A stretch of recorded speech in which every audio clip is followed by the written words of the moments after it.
Olá, sou a Cláudia Carnevale, estamos aqui com o nosso parceiro, convidado, grande colaborador aqui do Portal do Saber, Dr. Edson. Tudo bom, Dr. Edson? Tudo bem, graças a Deus. Vamos hoje falar um pouco sobre direito trabalhista.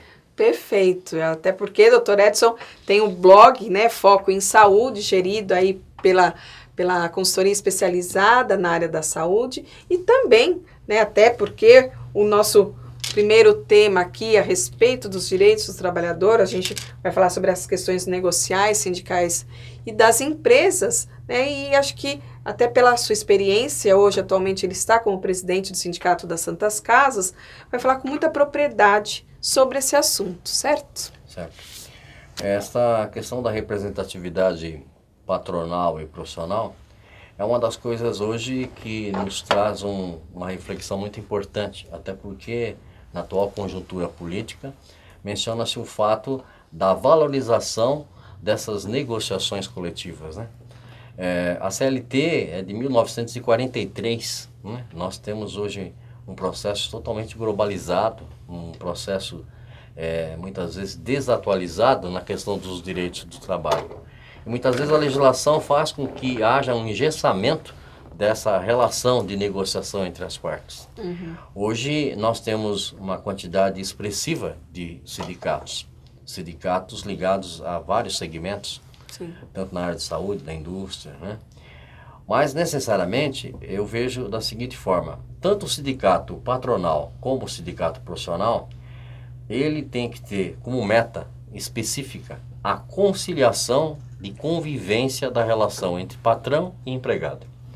Não existe de forma alguma o fato de que a representação dos empregados puxe para o seu lado e a representação dos trabalhadores, do patrão puxe para o seu outro lado, e gerando um impasse, onde, obviamente, a Justiça do Trabalho vai ter que haver esta intervenção e vai submeter isso à lei.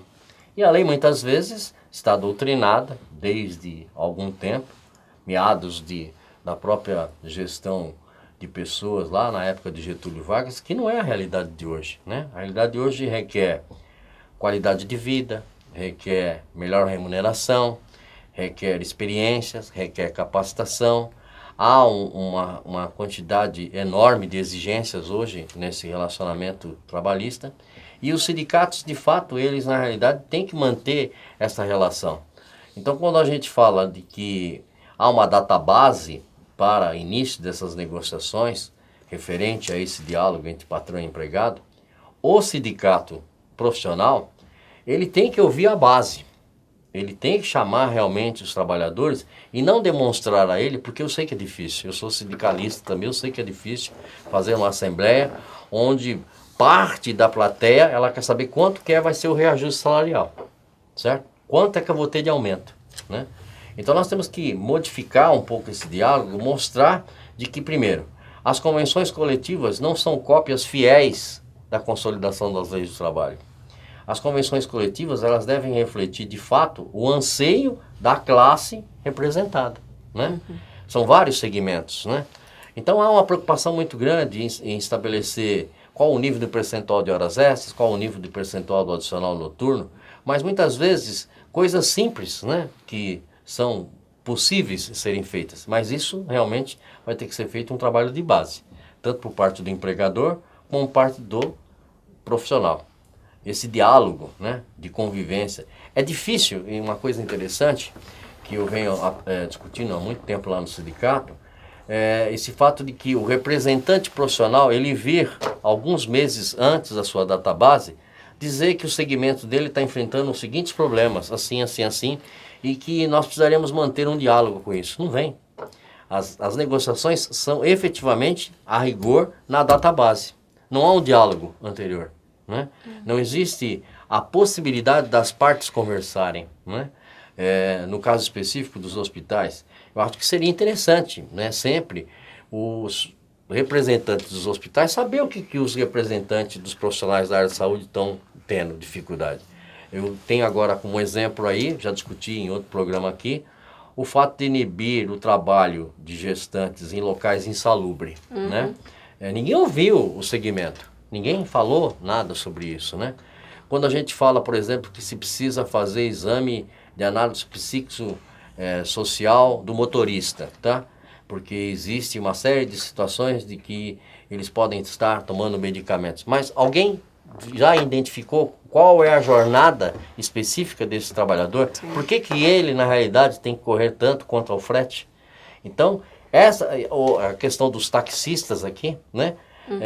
Tem que alertar o pessoal dizendo assim, olha, a qualidade de atendimento de vocês hoje tem que ser diferenciada, nós estamos num outro mundo. Seu carro tem que estar higienizado, seu carro tem que estar em perfeitas condições, né? Mas não tem esse diálogo, se coloca e essas representações tendem a ter um prejuízo. Perfeito, isso é uma discussão, né, importantíssima, que remete até outros assuntos que nós abordamos, principalmente a questão, quando nós falamos sobre a valorização, né, e aí do trabalhador, e aí a gente não pode esquecer também que o gestor também é trabalhador. Sim. E isso se dá, pensando na perspectiva da gestão da qualidade, a questão da relação e do diálogo. Né, porque apesar, né, dos vários segmentos aí existentes, consolidados, eu também sou sindicalista, né, entre trabalhadores, prestadores, usuários. Eu acho que sem o diálogo, né, se for somente pela questão da legalização e outro caminho também que se avança nesse processo, que é a judicialização, eu acho que faz parte do processo, mas eu acho que muitas coisas, né, como o senhor colocou, a partir da observação, do diálogo e dessa relação, elas são possíveis de serem realizadas, né? De fato, muitas vezes, desse lado do empregado, numa assembleia, no sindicato profissional, o que se vai levar em conta é assim, quanto que eu vou ter de aumento? Sim. Né? E por parte dos empregados, assim, eu não tenho condições de dar um aumento. Né? Uhum. Então, vige, retrata a questão especificamente de cláusulas econômicas, tá? E cláusulas já vigentes na convenção anterior. Mas não existe a possibilidade de se fazer algumas inovações. Sim. Agora, essas inovações não pode ser assim, de forma abrupta. Elas devem ser discutidas. Né? Por que que eu quero preservar isso agora para esse segmento? Por que eu quero fazer desta forma? Qual a justificativa disso? O segmento patronal tem que estar consciente da reivindicação profissional. E a reivindicação profissional tem que saber se existe possibilidade do outro lado de ter essa contrapartida. Porque senão eu exijo muito, certo? E não tenho do outro lado a contrapartida dessa prestação de serviço. Perfeito. Porque a tendência hoje é identificar o sindicato como um inimigo. E o sindicato não é o inimigo. O sindicato é um facilitador. Né? Claro, aí o porquê do termo conciliação. Exatamente. Esse é o fato. Perfeito. Eu acho que essa é uma excelente discussão também aqui que vai longe, né? E aí, pensando sobre esse assunto, até porque, até na base das discussões, que não deveria ser o foco principal, mas faz parte, né, a questão da remuneração, da gente pensar e discutir num próximo programa aí a respeito das diferentes formas de remuneração e também de uma reflexão até nessa questão das negociações, também do setor público e privado, que tem grandes diferenças, Sim. tanto com relação, né, às reivindicações, como também das formas de remuneração. Então, muito obrigada, doutor Edson. Muito grato. Até a próxima. Um abraço.